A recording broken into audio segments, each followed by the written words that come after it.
Λοιπόν, σε αυτό το παράδειγμα πρέπει να υπολογίσουμε το μέσο όρο τριών ακέρων αριθμών. Βλέπετε ήδη μπροστά σας τις εντολές για αυτό το πρόγραμμα.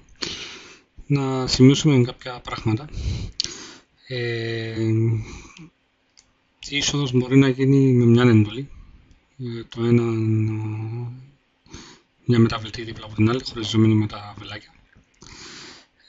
Αυτό που πρέπει να κοιτάξουμε σε αυτό το παράδειγμα είναι το ότι έχουμε τρεις ακέρους αριθμούς. Θέλουμε να βρούμε το μέσον όρο, οπότε το άθροιμο είναι δια 3.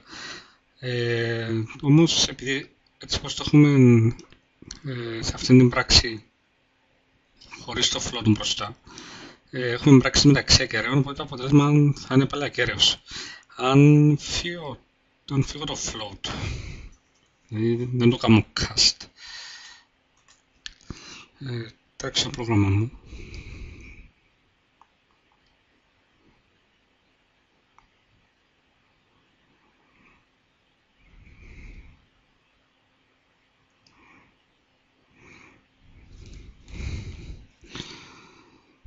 Δώσω τους αριθμούς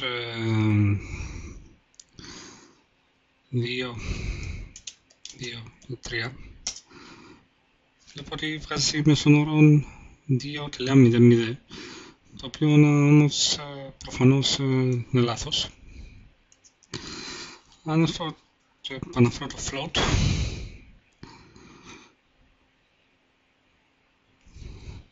δύο, τρία,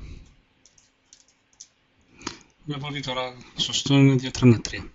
Το float αναγκάζει να μετατρέπει προσωρινά το άθροισμα των τριών αριθμών σε δεκαδικό. Οπότε η πράξη θα είναι κάτι το δεκαδικό, το άθροισμα, για 3. Θα μπορούσα να πετύχω το ίδιο, αν αντί για το float, απλά έκανα το 3 δεκάδικο, βάζοντας τελεία 0.